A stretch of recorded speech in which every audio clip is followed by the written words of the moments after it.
Conversation with myself like this better work. That's why I get peace of myself almost every verse. I spent my whole life grinding, I ain't asked for help. I used to starve as a kid, I had to feed myself. Remember all the hard times we kept trying. And we rise and we fall. The times we had to walk, now we stay flying. Now we grind till we ball.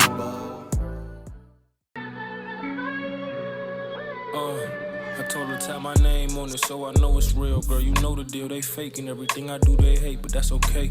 Long as them niggas stay in they place and on my way, I stack pay. Plus I got mad moves to make. I'm on the island with a stallion, she was twerking like she Meg. I want her bad, but I want big. See, that's just not the way I play it. Listen, go play a nigga, do this shit like I'm supposed to. Coach you, rip her leg while I'm holding her toast. Like how you nasty and you classy at the same time. Matter at a function when we let you through a gang sign. I don't know what that means, but you know what these blues do. Never been the choosing type of shit. Tonight I choose you.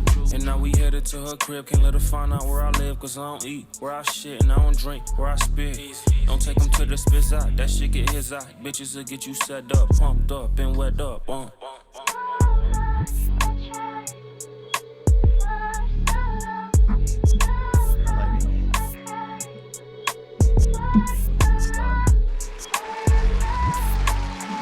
Welcome to another episode of Artist to Artist at the AB Club. It's your boy Westside, and I got a special guest with me today.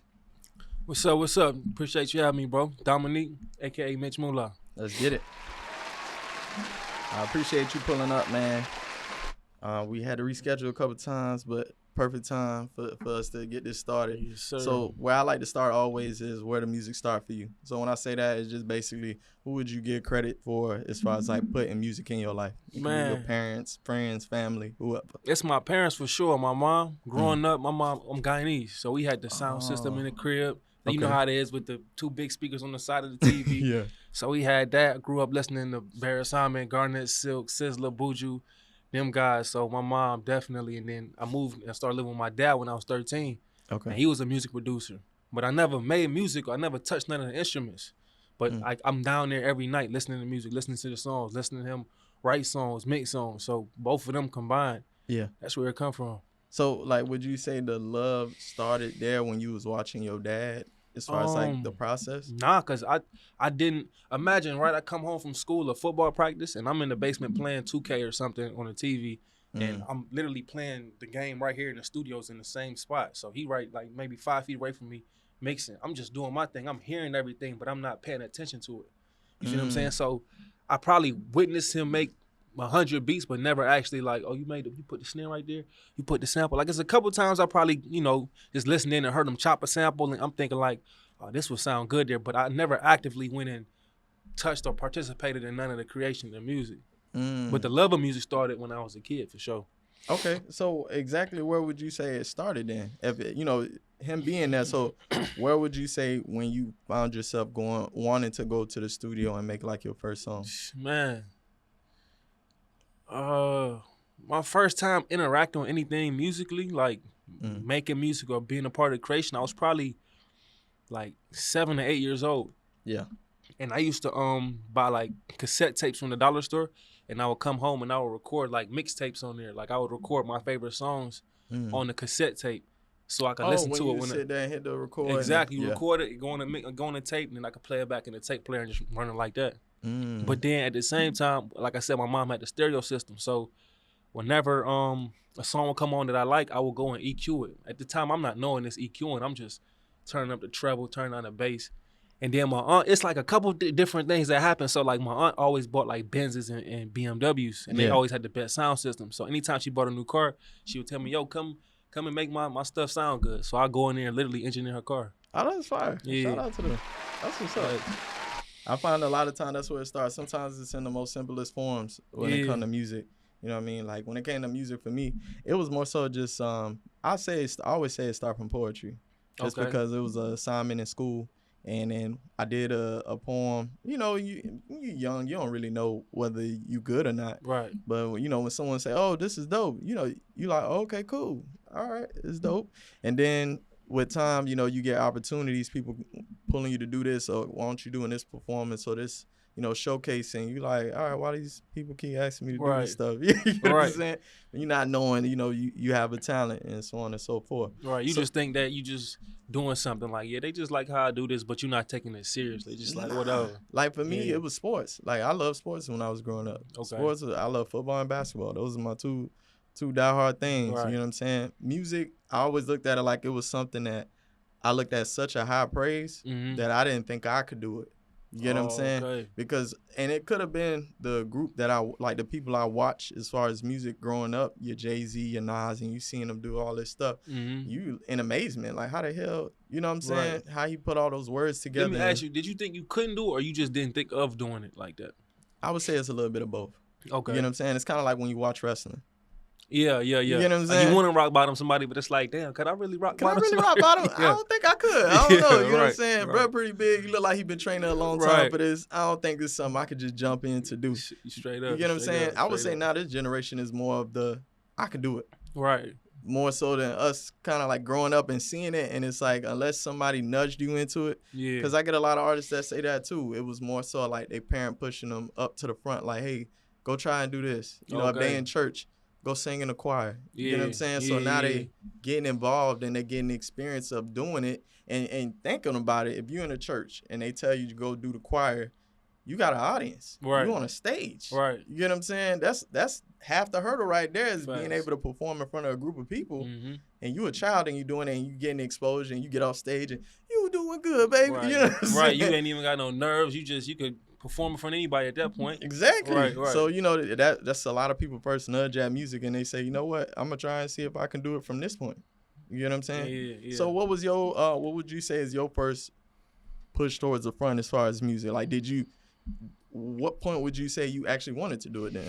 So when I got to college, I started just making beats like in my spare time. Like it wasn't nothing I took serious. Actually, I was rapping first and my homie was making the beats. Yeah. But one day his computer crashed, so he started making beats on my computer. Mm-hmm. So like I would just watch him make the beats. And mind you, my dad is a producer, but I'm still not.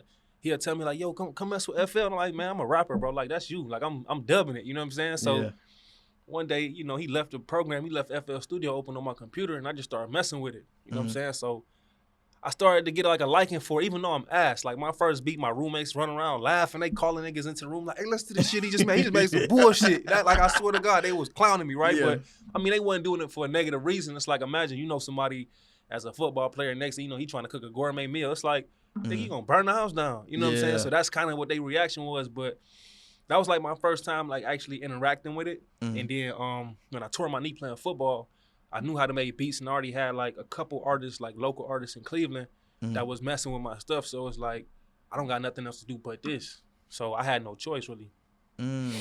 Okay. So as far as like with those artists, how did you get in contact with them? Were there people that you knew already or did they get in touch with you because they knew you was working on Now we had mutual friends. So I had a mutual friend at the time. I'm in my senior season. I'm getting ready to go to NFL. I got my mind set on that. I'm, talking to scouts, all type of stuff, teams coming to the practices. So I'm just sending him beats because I know he in the industry. I'm sending my friend beats and he said, "Yo, we got an artist we working with in Cleveland named Rip Flames and he liked some of your stuff." So I'm not thinking nothing of it because like, okay, cool. Let me just send him some more beats. So when I tore my knee up and it was like, I got in the ambulance, the first thing I texted was, "Bro, like, music over. I need to win a Grammy." So the next week I had a surgery. I got the surgery. They gave me the meds and I was on the road. On crutches, had my computer with me, everything. Damn. But I ain't had no choice. Like I said, it was like, yo, imagine you work your whole life to one point, right, to get to the NFL or play professional sports at any level. Yeah. And right before you get there, it's just stripped away. So I was in the point where, okay, this is gone. I'm not about to sit down and just, be miserable. Like I got to figure out what's next. Thankfully, I knew how to make beats, so I just jumped on it. So let me ask you, because I love asking this question. It's basically like during the journey of music, we all had that dark time that I normally call it. Yeah. You know what I mean? So would you say that was your darkest time in the process of music, the beginning after your injury, or was it another time? That had to be, honestly, because at the same time, like when I tore my knee, the doctors overprescribed me Percocets and oxycodone. I'm not even gonna say overprescribed me, right? But I'm gonna just tell you the prescription. Anybody out there is in the medical field, you'll understand what I'm saying. Yeah. So they gave me, I think it was like 70-something perk 7.5s, and they gave me like 56 oxycodone, 10 milligrams. Dang. And they wanted me to take them at the same time. So that could have been my darkest time because I could have easily became an addict. You know what I'm saying? Like I'm not depressed. I'm not gonna use that word, but like my whole life got stripped from me. I'm in a dark room. Y'all gave me all these medications. You know what I'm saying? So it's like if I wanted to destroy if I wasn't strong-minded, I would have destroyed myself. So that could have been my darkest time, but it wasn't. It was something that propelled me to the next step. So what would you say something that helped you pull you out of that? You know what I'm saying? Out of that time, like something that you went to help you through the shit. Honestly, like going to Cleveland, jumping on the plane. Like I didn't have time to wallow. I didn't give myself time to feel despair or, oh man, it's over with. Like I tore my knee. Literally, I went into the ambulance, texted bro that message. Within a week, I was in Cleveland and I was making beats. Damn. I was getting my first placement just like that. Damn. Yep, came back. Then I moved to Cleveland for like 6 months. Thank God for the Percocets and oxycodone because, you know, I didn't have a job at the time. So you see what I'm saying? Yeah, I didn't had to make it do. I didn't take any of the medication. So you feel me? Like I was able to take care of myself. So yeah. All right. So, okay. That's interesting because I do come across artists that did that transition from sports to music, right? So like, what's some of the things you would say you took from sports that you use in music? Man, sports. I feel like playing sports, especially at a high level, like being a collegiate athlete, it gave me an edge because it teach you discipline, it teach you work ethic, it teach you what you get out of something is what you put into it. So if I put in a lot of dedication, I put hard work into it, I spend hours at my craft, then I should get a return. And that's exactly what happens. Okay. So what would you say was your process when it came to like creating, right? Like as far as making beats, how much time would you put in a day? Because some people, they only work when they're inspired or when they feel like working. So did you have a set schedule when you work towards your craft? No, I never try to put a schedule or any type of boundaries on being creative. It's like, but I'm not at the same time like, oh, I got to wait till something fall out the sky and land on my head. Like I'm gonna get up. If I feel like making beats, I'm gonna get up and try something. Or if I feel like writing a song, I'm gonna do the same thing. If I feel like making a song, I'm gonna try it. You know what I'm saying? It's just like, but if I try it, that don't mean it's gonna come out right. It might just give me something to practice on. Like I might sit down and try to make a beat for an hour, make something I don't like, but I just worked on a certain technique or a certain type of mixing that you know I learned about or I just discovered while I'm doing the process. So it's really like it just come to me honestly. Yeah, but I apply myself now. I don't just, like I said, I don't sit down and wait for it to happen. Like I actually actively try to do something. You know what I'm saying? Okay, so who's some of the artists that you've worked with so far?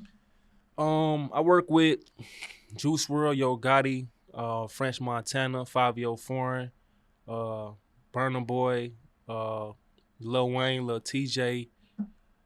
The list goes on and on. A Boogie, Soulja Boy, Rich the Kid, Lil Yachty. Yeah, it's a bunch more people, but a lot of people. Like the last couple of years, I've been doing mainly like Latin music. So I work with a bunch of big name Latin artists as well. Okay, so we're gonna go to that, but I want to go back because you said some heavy hitter names. Yeah. So like, how did those placements end up happening? Like, who was your first big one? You would say. My first big one. I don't know if it was Gotti or was it T.I. I forgot who dropped first. I think Gotti dropped first. Gotti dropped a song called Mitch. Okay. So that came about through my old management. They asked me to send them like my 10 best beats. So I sent them the beats. They didn't tell me who it was for. They was like, yo, send your top 10. So I was in New York one day. This was like 2017, actually. So I'm in New York, and they happened to be there at the same time. So they're like, yo, we going to the studio with Gotti. He got a song with you. I want you to pull up. So when I get to the studio, he played a song, and he like, yeah, I named the song Mitch. Mind you, Gotti, one of my favorite artists. So when he say this shit, I'm just like, I'm standing there like this. I'm trying to be cool and keep it together. Yeah. Mind you, this is a year after I just tore my knee up. You know what I'm saying? So I'm sitting there like, oh, shit. He played a song. I'm bowing my head. Mind you, I'm trying to keep it all together, but I'm like, in my head, I'm tripping. You know what I'm saying? And at the same time, it's my first big placement. It's Yo Gotti, so I'm thinking, oh, my life about to change. It's about to be lit. Yeah. You know what I'm saying? I'm thinking it's that moment, but, I mean, obviously, the song came out. It did what it did, but it wasn't like, it was my introduction to having a song out, but your life don't change after one song. Like, you got to make another one and another one and another one. You know what I'm saying? So, no, that's facts. It was a lesson. Oh, okay. So, because that's crazy. Like, the fact that your first big placement was your favorite artist, you know what I mean? As far as, like... And he named it Mitch. That's the crazy... To me, that was like, yeah, this can't be real. I thought it was a joke. I'm pretty sure that definitely put a few more fuel in your battery as far as, like, keep working and keep going. Hell yeah. Yeah, because as far as, like, producers, I know a lot of them that, you know, they work a long time before they even get, like a placement that they feel like is valuable. You get what I'm saying? You know what I'm saying? So it's a lot of throwing paint on the wall, like how you were saying before, like numbers, analytics, you know what I'm saying? So like when it comes to working with an artist, right, what is your process as far as like introducing yourself? Do you hit artists up and introduce yourself? Like, what is that process for you? I used to do that early on in my career, but I found that to be kind of ineffective. The best way is like an organic relationship. Somebody introduce you, you know what I'm saying? And now I'm fortunate enough to work with them big names. So now if I meet somebody, they probably know a song or know an artist who I work with. I say, yo, I work with such and such. They more inclined to listen to what I got to say. So that's kind of like my process. Like I don't hit people up. It's usually like somebody connecting the dots. Okay. And then like, as far as networking, do you do networking events? Do you attend those, or is it just more so like you just know people who know people, and that's how the connections usually happen? I never did. I think I did a networking event one time. I did a beat battle one time.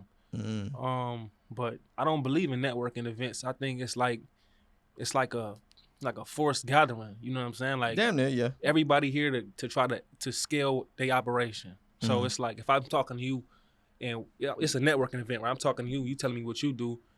Imagine I'm not even listening to shit you saying. I'm trying to sell you something. So it's like I can't really imagine that being beneficial for me. So for me, networking is really just being outside, meeting people. Like for example, we was talking about how to do marketing for the single that I just dropped. So I said, yo, I want to tap into podcasts that I think is on the come up and tap in with people in the city, right? So I hit up bro, he hit you up. Yeah. You know what I'm saying? We chop it up in the hallway. We from the same neighborhood. Like, so now we could go sit down and do a whole album together and it's organic. Shit like that. That's how I operate. That's fine. I like that. And again, I appreciate you coming on, man. Appreciate you. So as far as like with the journey, right? So one of the things in which I was saying earlier, like when nowadays with producers, especially online, because a lot of them online, a lot of everything nowadays is internet. You get what I'm saying? A lot of people putting beats on YouTube. Do you put your beats on YouTube? No, I never did that. Okay. So a lot of people put their beats on YouTube, and what I noticed that, like I was saying earlier, it seemed like a lot of robotic.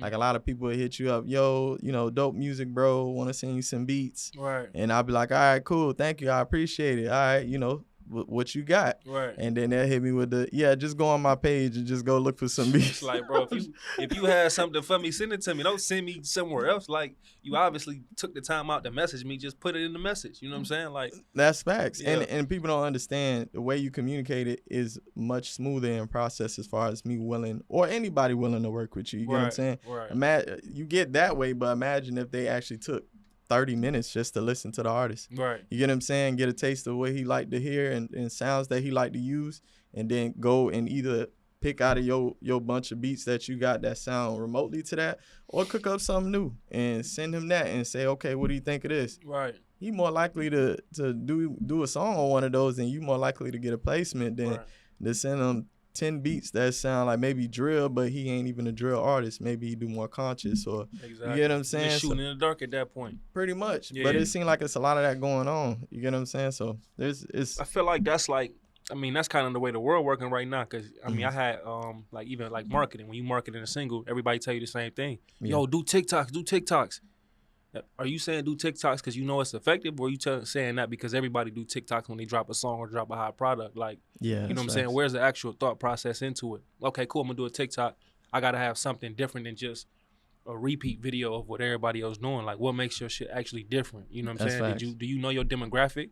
Like, I got the song you just played, The Player Way. That song has probably 3 TikTok videos to it, and I'm not in any one of them. But that song has almost 1 million streams on it. Yeah. Granted, if it had TikToks, it could have more, but my demographic for that song in particular, because I'm rapping in the same flow or pattern as like Mace or Diddy, my demographic is probably between the age of 27 and up, 30, 32, 31 and up. You know what I'm saying? Our age group and up. Yeah. They not on TikTok like that. You feel me? So it's like if I do a TikTok, it's got to be for the right song to target a certain demographic. Like my new song I just dropped, Love Language. Okay, cool. This is an all ages song. I can do a TikTok, so the demographic is broader for that. Yeah. Yeah. Okay. I love that you said that, because when it comes to like when you say like, are you suggesting it because it's effective or it's something that everybody doing? Right. I feel like nowadays, because it's a lot of wash, rinse, repeat, a lot of people watching what somebody else did. Oh, that worked for them. I'm gonna try the same thing. So everybody's leaning on TikTok, and they don't understand that just like stocks or anything you invest in, once it become overflowed or oversaturated, it's no longer the route no more. Right. You know what I'm saying? it's to the point now. It's like you get on social media, you seeing reel after reel after reel after reel. The nostalgia of a reel has less of an effect on you. So now you got to go even further and beyond in the reel to even keep their attention. You get what I'm saying? It's deep, man. And I don't like where it's going. This going to sound like some sci-fi shit, but it's like, imagine right now, right? Everybody is pushing a product. Like personal brands have become the new thing. Everybody has a personal brand. Like you got, you an artist, but you got your own podcast, you got your own t-shirt, you a personal brand, right? Yeah. So everybody's living on TikTok right now, right? To push their product. What do we look like 5 years from now? Because at the end of the day, how I look at it, like I'm not anti-social media because it's a tool and I got to use it as an artist to a certain extent. But I don't believe in working for somebody else's. Like, I'm independent. I'm working for Instagram. I'm working for TikTok, pumping that shit, pumping it. Yeah. It's got to be a different way to market direct to consumer. And that's what I'm on right now with my music. How I'm operating right now is how do I get direct to consumer? I'm not saying I'm going to bypass Spotify or bypass TikTok, but it's got to be a different way to market the music outside of just posting hella reels. You know what I'm saying? Like, who the DJs in the city? You know, like that type of thing. Because people still coming to the clubs. People still flying into Miami in groups and large, sums. So that's really my focus is for the next, for the rollout I got. It's like a 6-song rollout. I'm going to do TikToks for sure, but it's got to be a different way to market because everybody on TikTok right now. I think that's the most important now when it comes to marketing. Like when it comes to as far as like music, because again, music has become very more accessible than it was in the past. Right. So there's way more artists now, I personally feel, than it was back maybe in the early 2000s and the 90s. You get what I'm saying? And nowadays it's more so very saturated because we've seen artists that pop. Right. They don't necessarily could rap, but they pop. Right. So now you're getting people that don't necessarily could rap, but they might have a look. And they might have a following, so they say, you know what, I'm a rapper now. Yeah, you know what I'm saying? That's how so it is. you in that wave, and it's a wave of water, and you got this one consumer with a phone, and they just getting hit with waves all day. You get what I'm saying? Right. So it gets tougher to break through that. So I think more so now, it's important, like you said, direct to consumer, figuring out a way around that wall to say, okay, how can I get to some of these people back here? Right. I think we focus too much on the ocean rather than maybe like some of the smaller things in the ocean that you could lock on and say, okay, what about this group right here? Right. How can I get to this group? Right. You get what I'm saying? So I would say emailing, like getting people emails. A lot of people don't think about that no more. Like a lot of people look at emails like, they're like, who checks an email? Yeah. But you'd be surprised. I mean, there's people that check their emails. I get emails. I probably get about 5 emails by the time I leave here, and I check every last one of them because that's where the activity at. That's where the contracts get sent to. Exactly, and that's direct. I even talked to an artist. She said she checked their email, and that led to her getting on Love and Hip Hop. Damn. Now imagine she didn't check her email. Man, I could tell you stories about me checking an email from random companies and like tapping in with them, like Create Music Group, for example. You know Create Music Group? Yeah. Story about them. So in 2018, I get an email from Create Music Group, and it's about a record from an artist named Bally Baby. Mind you, nobody know who Create Music Group is. Yeah. On their Instagram, it's not even no knock to them. I went to their Instagram, they had like 20,000 followers, and their first 2 pictures had like 5 likes. So it looked very sus. It looked like, man, is this a real company? But Bally Baby working with them, so it's got to be official. And I heard about it. So what happened is they was trying to pitch one of the songs to HBO. So check this how it happened.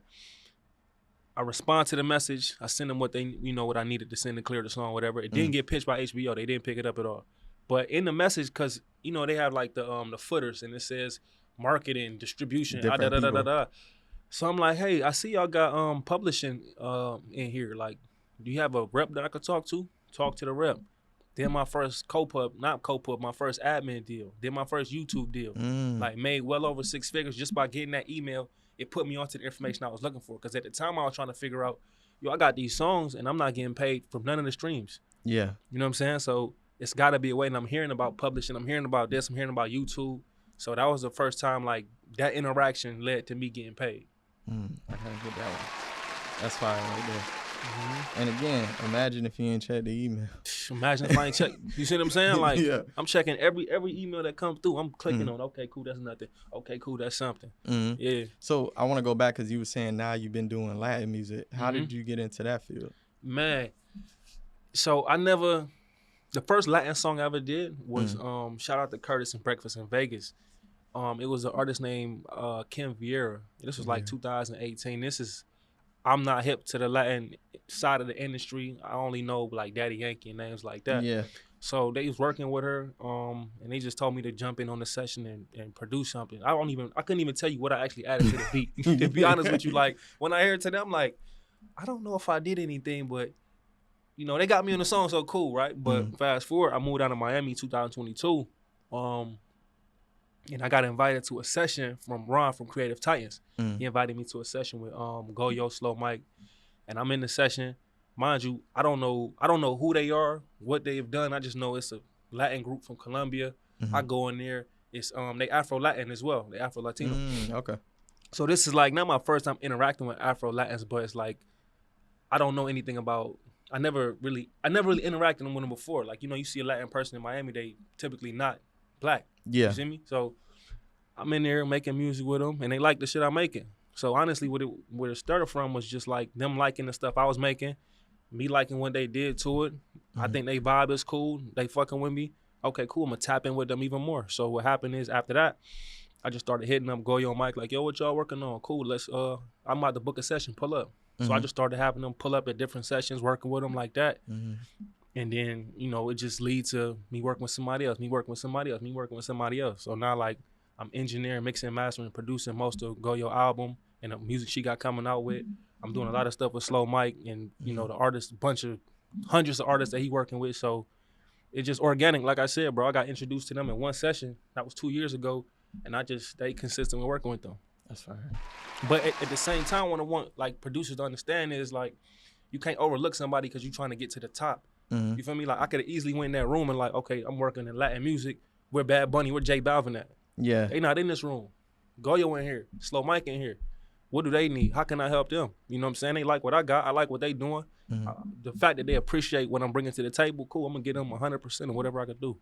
That's real. That's real because a lot of people, I think they overlook that a lot of times. 2 years later, I'm Grammy nominated because of that. Ah. Yeah. So tell me about that. Like, what was that feeling when you got that nomination? You know what I'm saying? Like, how did you find out? Where were you? Give me the spiel. Man, it was random, bro, because I don't know nothing about the Grammys, from the Latin Grammys to the American Grammys. I don't even know if it's called the American Grammys. I don't really know anything about it. So I actually put a video out on Instagram talking about it. So I went to the masjid in the morning, came back, went to sleep, woke up, and Goyo texted me.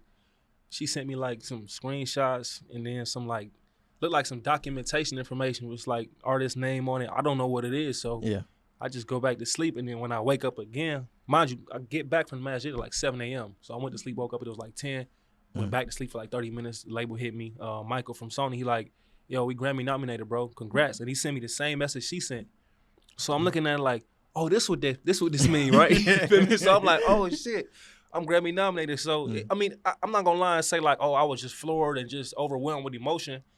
I felt like I still do feel very grateful. It's a nomination, so inshallah we win a Grammy. But you know, it just felt good because it's like you hit certain milestones in your career, like going platinum. Cool, I did that. Hitting the Billboard chart, cool, I did that. Grammy nominated, cool, I did that. I'm gonna be honest with you, bro. The most cool thing about being Grammy nominated is now I can say that Kanye line, and it resonate. You know what I'm saying? Grammy nominated, a hotel accommodated, cheerleader. I can say that now. It's like, yeah, I really feel like that. You feel me? So yeah, that was cool. That was cool. I love that. That's to me, I feel like that's one of the big accomplishments when it comes to doing music is a Grammy. You know what I'm saying? Like a lot of people, you know, especially if you coming from like impoverished area, things like that, you know, they not thinking, like we were saying earlier, that may not be achievable. Right. You get what I'm saying? So, you know, it's crazy because you were saying plaques and stuff like that. You know, I watched the Sauce Walker interview and he was saying he ain't even got none of that. Right. And I'm just like, damn, that's crazy that, you know, you could do music and it really is a blessing when you get to that point when you gain these accolades. Right. So, like, what's some of the accolades that you achieved in your career so far? So, like I said, obviously Grammy nominated. I think I'm 2 or 3 times platinum producer. For what song? I did Scared of Love by Juice WRLD. Okay. And I'm also on that album. That's the platinum plaque I got for producing. Engineering, I mixed and mastered that same song. So I think it's 2 or 3 times platinum on that album for that. And I also mixed and mastered Leak by Lil TJ and Lil Wayne. I think that's 2 or 3 times platinum right now as well. Okay. So cumulatively, I think maybe he's at 6 times platinum, 5, something like that. Damn. Off of just 2 songs though. That's fine. Yeah. Cool. Wait, so did you get to meet Juice where you worked with him? Yeah, I met Juice early on. Like I met him when he had maybe 8,000 followers, like 5,000 followers or something like that. It was just another session, bro. It was just like working with, another session I'm going into. I actually like his music. I think we could make something dope. That's what I told my management at the time. Yeah. And shit, that's what we did. So did you see anything in particular that stood out that you were saying, like you would say, like you felt like he might be a little bit different than some of the artists? I'm not gonna lie, bro. Like not even to make the story sound cool. I call my brother right now. He'll tell you. Yeah. He was doing the same freestyle stuff he was doing on the blogs. He was doing the same thing. So when I left the stool, I called one of my partners. I'm like, hey, bro. I called two of them, matter of fact. And I'm like, hey, you might want to get a feature from this dude. But I'm not thinking he about to blow, go through the roof. I'm thinking he gonna be fire. It's gonna be a dope song. I'm thinking on that tip. So when I seen that, I called my partners like, hey, you might want to get a song. Like I got his line. Like I can get you a feature from him type shit. But they never bid on the feature. Yeah, and that's like I seen it then because like I said, he was in the studio doing the freestyling. It was insane. Like it was actually something I never seen before. But at the same time, I'm not thinking, oh, he about to go crazy. I'm just thinking like, oh, he got this insane talent. That's dope. That's it. Yeah, that's how I came across Juice. I think I heard Lucid Dreams, and I'm like, all right, this is cool. And he had a kind of like a different style and sound, and that's what I think gravitated me to his sound or whatever. And then, but when I seen him freestyling, I was like, this is crazy. In the studio, I played the beat 2 minutes long. He freestyled a whole 2 minutes. I'm talking about with a verse hook. All right, run it back. Do a whole different freestyle. And do that about 15 times. And then say, okay, keep that last one. That's the song we got. That is wild. So we ended up with like, I think, one song came out, which is Scared of Love. And then I think we got like 7 more songs. Yeah. So hopefully y'all get to hear that one day. Damn. That is wild. I can only imagine how many songs he got. If that's how he recorded. I'm talking about like, that's the thing that made me call my bros. Like, I'm in there and it's to the point where I'm in there with my management. They never worked with him before. So we in there kind of laughing like, it's that crazy that it's like, that's another one. It's another one. You know what I'm saying? So it was something to see. That is wild. That's fire. Well, shout out to him. Rest in peace. You know what I'm saying? You know, sad to see him go. The talent is just out of this world. You know what I mean? And I just hate when we see talent like that and it comes to an end too soon. Right. You know what I mean? I feel like the same way with Tupac. Like when I seen his journey, how he was doing music, and they say, and I would say that's one of my favorite things about podcasting now. Is like you get those stories we didn't get from back then. Right. You know, unless you was in the inner circles and you was hearing the stories. Now we getting them out on platforms. Right. Where they telling you, Pac will walk in and he'll hear a beat and see everybody chilling and hear 30 minutes, boom. Not even 30, maybe even less. And then boom, he spit it, boom, walk into the next session in another studio with maybe Snoop Dogg. See what he doing. Knock out that song, then go back in his session. It was a machine. Yeah. And you look at the body of work that we had after he passed. That's why we got that is because of his work ethic. So it makes sense. It's crazy. Right. So tell me, what's some of the things that you got in the works right now?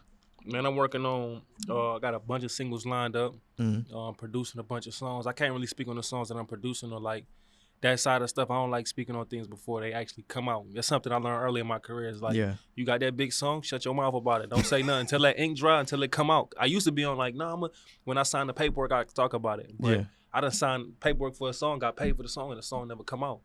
So now them songs come out when they come out. You know, my singles, they coming out for sure. You know what I'm saying? I'm the one that's putting them out myself. So I got a single dropping every month for the next 5 months.